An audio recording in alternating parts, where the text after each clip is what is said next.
boys and girls. Today I have for you The Tale of Peter Rabbit by Beatrix Potter. Now, this is a classic story, so I bet a lot of your parents and grandparents have probably heard of it too. This one does have a scholastic quiz. I hope you enjoy it. Again, The Tale of Peter Rabbit. This has some gorgeous pictures in it.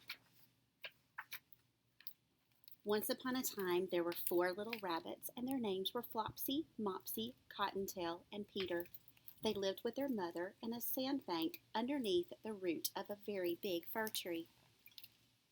How pretty.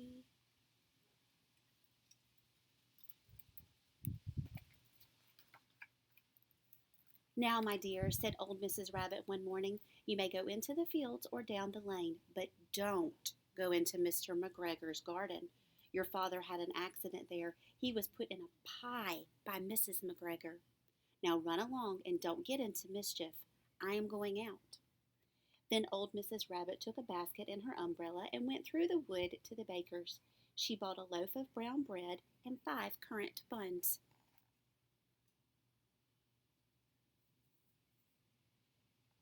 Remember, where did she say they couldn't go? Flopsy, Mopsy, and Cottontail, who were good little bunnies, went down the lane to gather blackberries. But Peter, who was very naughty, ran straight away to Mr. McGregor's garden and squeezed under the gate.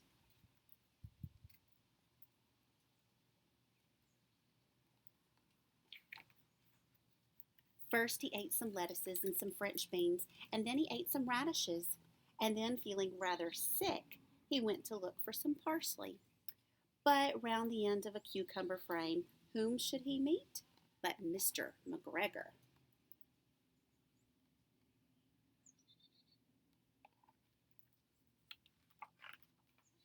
Mr. McGregor was on his hands and knees planting out young cabbages, but he jumped up and ran after Peter, waving a rake and calling out, "Stop, thief!"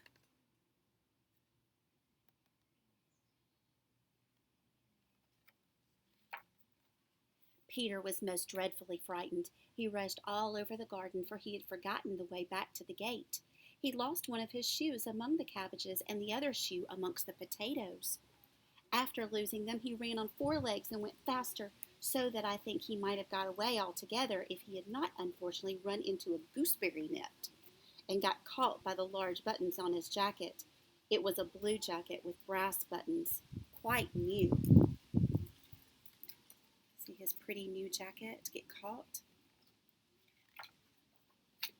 Peter gave himself up for lost and shed big tears, but his sobs were overheard by some friendly sparrows, who flew to him in great excitement and implored him to exert himself.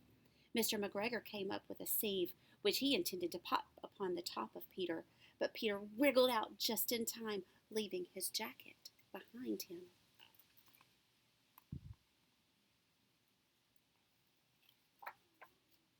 And rushed into the tool shed and jumped into a can. It would have been a beautiful thing to hide in if it had not had so much water in it.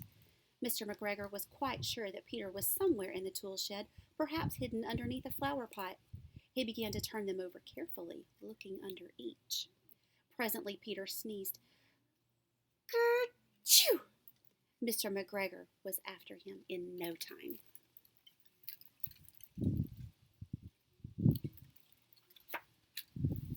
And tried to put his foot upon Peter, who jumped out of a window, upsetting 3 plants. The window was too small for Mr. McGregor, and he was tired of running after Peter. He went back to his work. Peter sat down to rest. He was out of breath and trembling with fright, and he had not the least idea which way to go.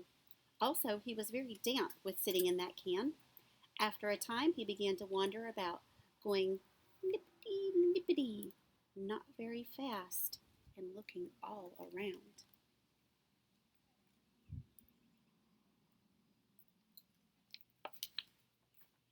He found a door in a wall, but it was locked, and there was no room for a fat little rabbit to squeeze underneath.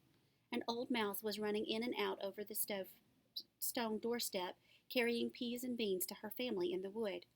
Peter asked her the way to the gate, but she had such a large pea in her mouth that she could not answer. She only shook her head at him. Peter began to cry. Then he tried to find his way straight across the garden, but he became more and more puzzled. Presently he came to a pond where Mr. McGregor filled his water cans. A cat was staring at some goldfish. She sat very, very still, but now and then the tip of her tail twitched as if it were alive.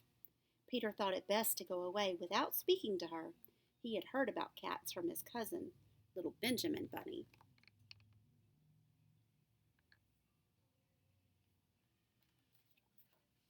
He went back towards the tool shed, but suddenly, quite close to him, he heard the noise of a hoe.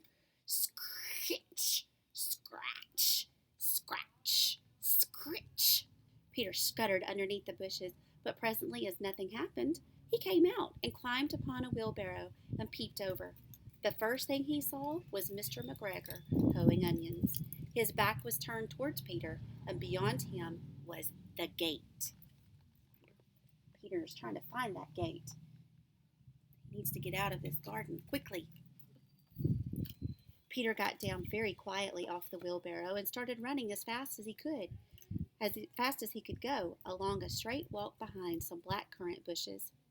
Mr. McGregor caught sight of him at the corner, but Peter did not care. He slipped underneath the gate and was safe at last in the wood outside the garden.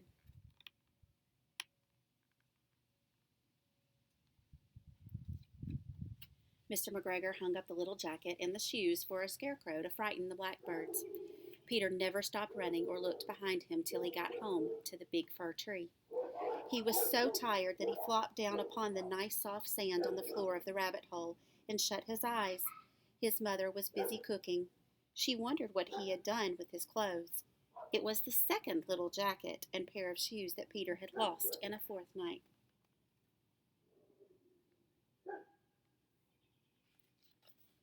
I am sorry to say that Peter was not very well during the evening.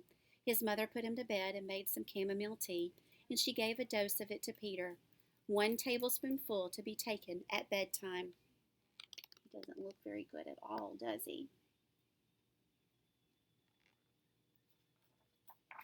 But Flopsy, Mopsy, and Cottontail had bread and milk and blackberries for supper. And I hope you have enjoyed The Tale of Peter Rabbit by Beatrix Potter. And again, boys and girls, this one does have a scholastic quiz. Bye. See you later.